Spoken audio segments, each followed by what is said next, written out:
anything they've seen in the budget that they want to ask questions about. John's going to be around after, and as I say, we will have a question and answer session. But relevancy to expats, I'll hand over to Scott Douglas. Thank you. Thanks, Todd. Welcome everybody, and thank you for coming along and taking the time out of your day. If you do need to go, I won't think you're rude if you get up in the middle of the lunch. So I'm actually going to be talking about, where's the thing? The slide flicker. Oh, there. I'm going to be talking about more of the personal issues. I work together with MBMG's clients. I've known Paul for a long time, and really I'm just going to give you a quick brief overview because it's sort of, I don't want to give you death by PowerPoint, and if you do want to discuss anything, we can meet individually, or you can send me a call, give me an email. One thing I'd just like to highlight is that Paul and I we don't agree on the Australian property market. And I'll tell you why. But maybe I'm convinced otherwise, because Paul tells me it is a bubble. I've got a rental property that I put on the market. Actually, it didn't even get on the market. In fact, I appointed the agent, and he went in to take some photos of it with a photographer last Wednesday, and he took a buyer in there, and we put it at a price way above what the bank had valued it at. This lady walked into this property. It's in a nice area. It's in Mossman in Sydney, and she just said, "We've missed out on so many. I want it. I'll buy it." And she bought it within 1 hour. Didn't even make an offer to reduce it, and gave me like this stupid price for it, and exchanged contracts on Monday. Now, I was quite happy with that. I didn't think that was too bad, but Paul tells me that that's a very big sign of a bubble. So I don't know where it's at, but you know, the market in some parts is quite strong. My theory with Sydney, I'm probably a bit of a Sydneyite, and I'm very pro-Sydney, and I think that places like Mossman might be expensive, but when Captain Cook came in there 200 years ago, it was a nice place to be. It was nice then, and I reckon it's pretty nice now, and I think that people just want to live in nice places, so they'll pay for it. And I think the reality is you'll find the central parts of cities, London, like Kensington in London's just gone up 15% last year. There's central parts of any city are always going to do reasonably well because there's enough money pouring into those parts. So when you look at the statistics, it's really talking about the mortgage belt and the family areas, which no doubt the amount of debt in Australia is pretty high. In terms of family net debt, it's very high. So I think that, and incomes aren't going up, that it's the mortgage belt that gets hit in the capital cities that will affect the housing prices in the averages. So the budget, these are just the issues that are on the table. A lot of them don't affect people in this room. If you're expats, they won't really impact on you. Things like family tax, Medicare.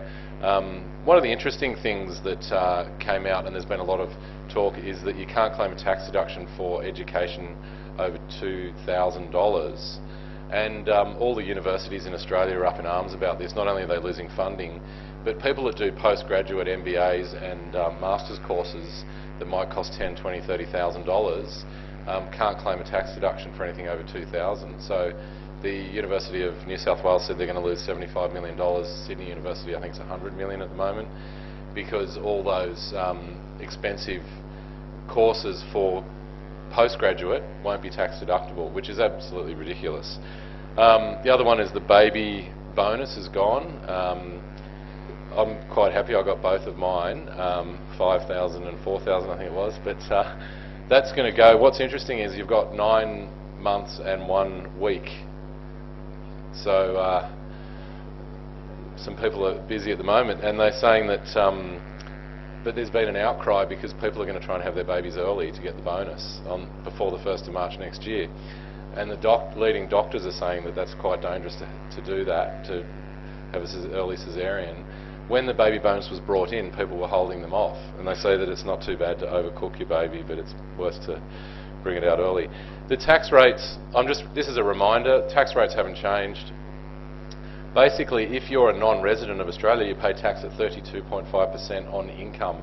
Now that's a little one that was snuck in about, I think, 1 or 2 years ago, that no one really sort of thinks about that much, but non-residents are paying, they're really basically pushing towards taxing non-residents a lot higher because, I mean, the government, to be brutally honest, they don't really care about the Australians working overseas. On their agenda, you've left the country, you're not actually contributing to the society, and you'll probably come back and collect age pension. So maybe not, and you can vote for 5 years. But I mean, the voice of the expats or the non-resident Australians is not very well heard, and I know there's a number of people that have had petitions about this capital gains tax. It's just not, I suppose, high on the agenda, but also a lot of these rules that are brought in, like the higher tax, it's not so much for Australians living overseas, it's actually for non-resident investors, because they figure that a lot of the offshore investors and there's a large number of like Chinese nationals buying up property all over the world, including Australia, that they're not going to care if they have to pay a bit of tax. They're not going to argue it. They'll make money and then leave. So the key, what have we got here? The key changes, I've already really talked about most of these. Medicare surcharge, the hexes. A lot of people I meet up here have kids in Australia. They're educating them. One of the things you can do is pay up front and you get a 25% discount. That's been removed. So there's, which is really stupid anyway, because they now won't get the money up front. Baby bonus, medical expenses, they're all small things. What I thought they should have done is, why not just bring that top tax rate down to 150,000 or something, because it would have been far easier just to do one clean change on the marginal tax rates that would affect probably a smaller group that are probably not going to vote for the current government anyway, rather than fiddling around with these. They're basically just picked holes in small things. The Medicare thing is quite big. Medicare is up 33%. 0.5 is 33% of 1.5, so that's quite high.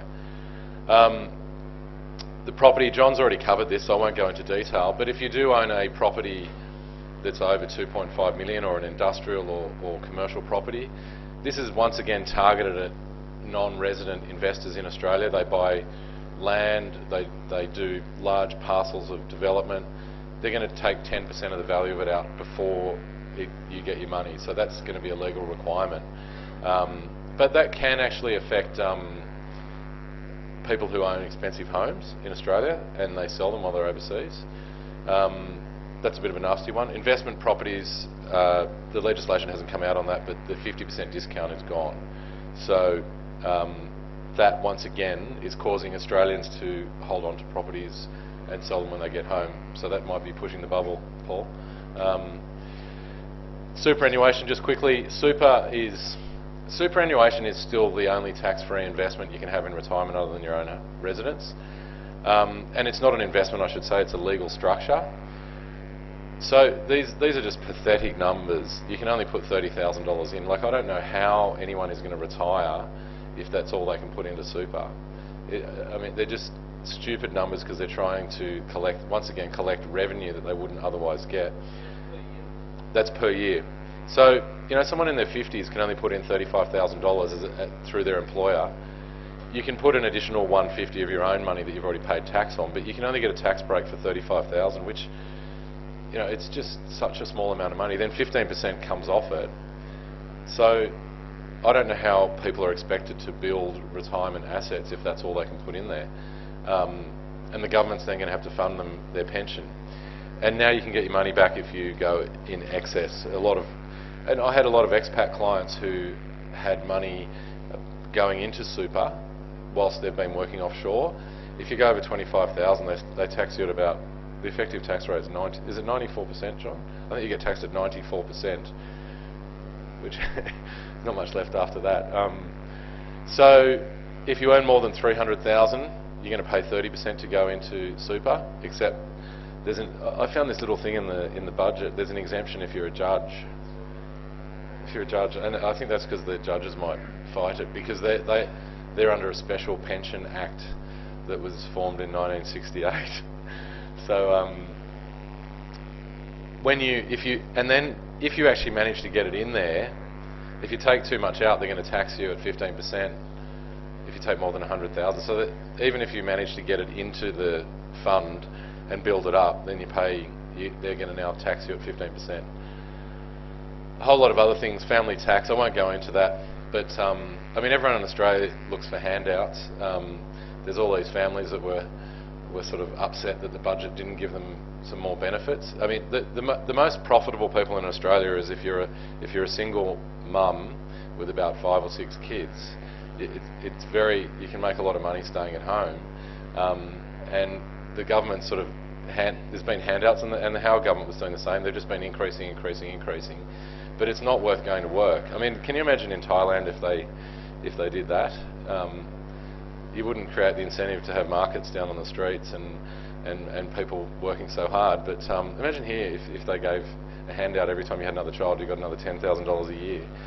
It'd be more than, it'd just be ridiculous. So I don't understand why they have to keep doing that. Age pensions are, they're giving more exemptions there. I'm not going to go through all these. The main things that expats are concerned, people living up here are concerned about is with managed funds, there is some tax on them that has been removed. There's what they call an accruals tax. So if you kept an offshore fund when you went back to Australia a couple of years ago, you'd pay tax on the gains. You now don't pay that. That's been removed, but you need to be careful about that because they might bring something back in. Capital gains tax on property, that hasn't been legislated. Superannuation, and the tax on that, control companies, which John talked about, and when you sell Australian properties. So I won't cover, this is pretty much the same sort of stuff. That's actually my slide for my Singapore presentation, hence the sign there. What sign would I put on if it was a Thai? What's their national animal? Elephant, of course, okay. So this is I mean, for non-residents, you actually pay quite a bit of tax on property. Whilst it can be a good investment, it's actually not, from a tax point of view, a good option. Shares, you can buy BHP shares or funds from here as a non-resident and pay no tax on them for the whole time you're away, which is pretty attractive. No capital gains tax, no income tax on franked dividends, and then you know, a lot of people get caught up in land tax as well on properties. They seem to just have been hitting the property thing up pretty hard for non-residents. So that's just the way things are. I suppose they can collect it. Super, this is just a reminder. Superannuation, you can put in 150,000 of your own money. The theory there is that you've already paid tax on that. But the great opportunity for Australian expats is that they can put 150,000 in from money they may not have paid a lot of tax on out offshore into super. Anyone can put money into super as long as you're under the age of 65, and you can put it in up to age 74. So this is the only tax-free investment left in Australia. Everything else will be taxed. You can set up a self-managed fund and own properties. You can own a super fund that just holds cash. You can have gold bullions in there, you can have antiques, you can have collectibles, you can have all sorts of things as long as they meet an investment purpose. But it's tax-free. And when you're over 55, you can take it out anyway. So I'm a big advocate of superannuation as a legal structure. Most people are concerned that the government will make a change to it in the next few years so that they won't get their money out, they generally grandfather any new changes. I get a lot of people in their 60s and 70s who've never had super setting them up, and I get them to do I get them to take a job for 40 hours, and then you can put their money into super. So you've just got to meet a work test. A lot of people don't like doing that, but that's everything from me. Thank you very much for listening, and I hope that was helpful. If you've got any questions for the three of us, we're now going to sit up here and take questions. I think Todd's going to come over here, but thanks very much.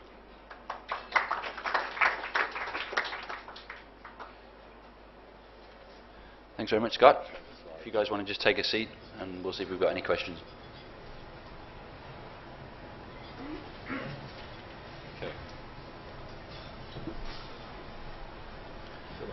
if you want to ask a question, there is a microphone at the back that you can go to, or if you just want to stand up and just announce the person that you're asking the question to.